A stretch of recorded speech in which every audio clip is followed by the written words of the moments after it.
Hey everyone, welcome to a brand new Trains Are Awesome video. I'm Tom, and just a few days ago I released a video about the brand new South Coast Rail system in Massachusetts. If you know me, you know this is what I love to do, celebrating new exciting things. But sometimes we're faced with bad news and we have to talk about it seriously. Now it kind of feels like there's been a lot of bad news recently. I could talk about the Horizon cars, which are all sidelined.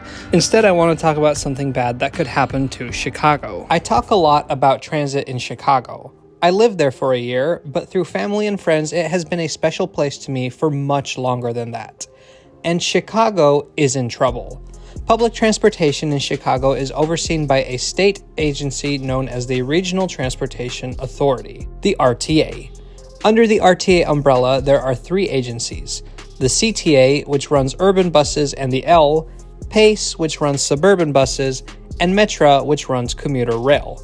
I often talk about things that all of these agencies could do better because there are a lot of things that need to be better. But to improve anything, you need money. And the RTA is on track to lose so much money that you can forget about improvement. The current levels of service won't even be possible. The RTA is barreling towards a fiscal cliff.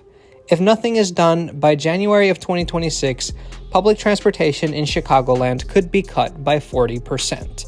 It's a devastating prospect. So, what happened? Well, remember COVID-19, that weird disease that makes commenters ask, "Why are you wearing a mask?" 3 years after a video gets released? Well, during the pandemic, transit agencies around the country received federal money through 3 economic stimulus packages. The money for these agencies was primarily intended to pay labor costs, as fare revenues were plummeting. Labor is one of the largest expenses for any transit agency, and that is no exception for the agencies that form the RTA. But as agencies around the country know, COVID stimulus money is running out fast.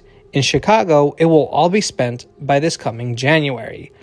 The RTA is expected to have a $771 million budget shortfall for 2026.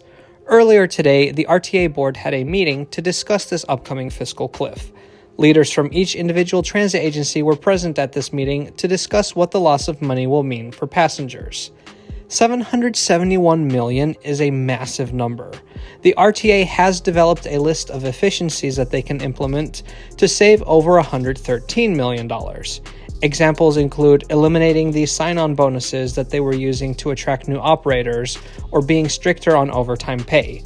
But that's just not enough to prevent the worst. And so all eyes are on the state legislature of Illinois. As this chart created by the RTA shows, Illinois currently funds Chicago Transit at rates much lower than cities in other states. And so the RTA is looking at the state legislature to commit to $1.5 billion to fill the funding gap and provide the money that agencies can use to future-proof their systems, as people's travel patterns have changed. Time is running out. Illinois is a state where the legislature only meets for a few months out of the year. The current session ends in May, and then they won't be back in session until next January. So the funding needs to come now. If lawmakers do not provide funding, the RTA will need to start collecting public feedback on the proposed cuts as required by federal law, and this would be done in September. Then, of course, in January, the cuts would officially begin. But Illinois lawmakers are not jumping to hand the RTA a bag of cash.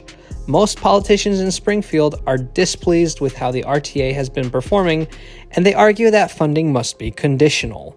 One particular opponent, Representative Rita Mayfield, said, "I think we need to blow up the RTA, totally blow it up, get rid of everyone, because again, systemic incompetence for the last 50 years. Other lawmakers have had a more nuanced way of putting things. Some have thrown their support behind a plan to abolish the RTA and merge all public transportation into a single transit agency, the Metropolitan Mobility Authority, or MMA.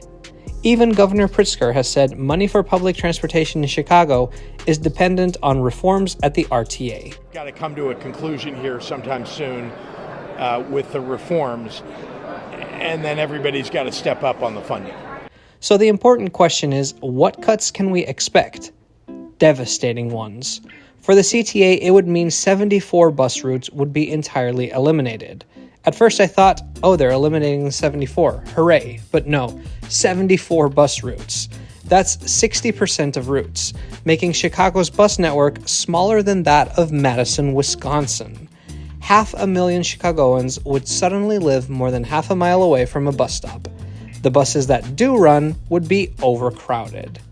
And the L would be severely affected as well. 70 miles of rail line would be shut down. They would have to close branches on 4 of the 8 lines, and as many as 50 stations could be closed. The L would simply not be the L anymore.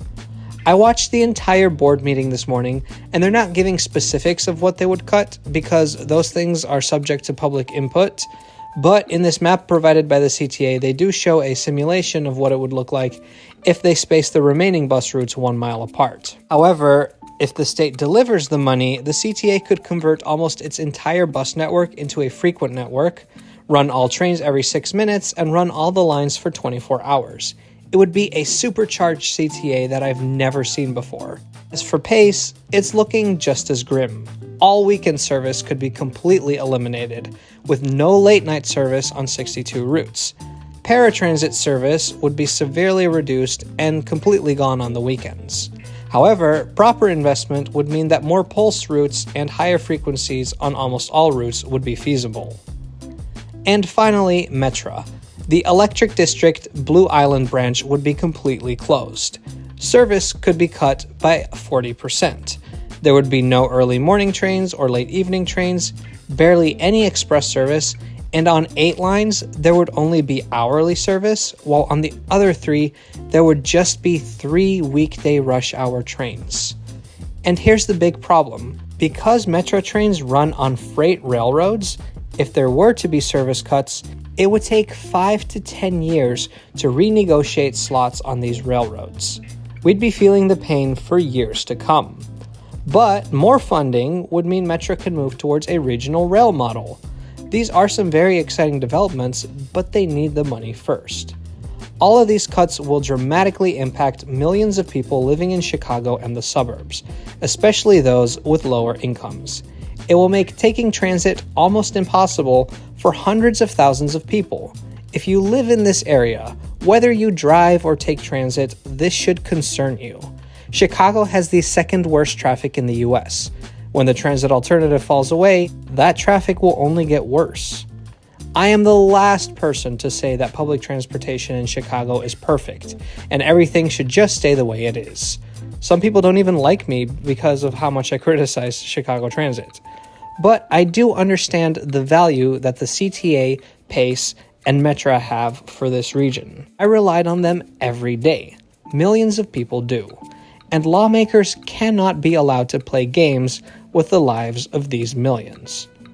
I am all for reforms, but the fact is, things have been improving, and they won't improve anymore if you force the system to crash and become one of the worst systems in the world.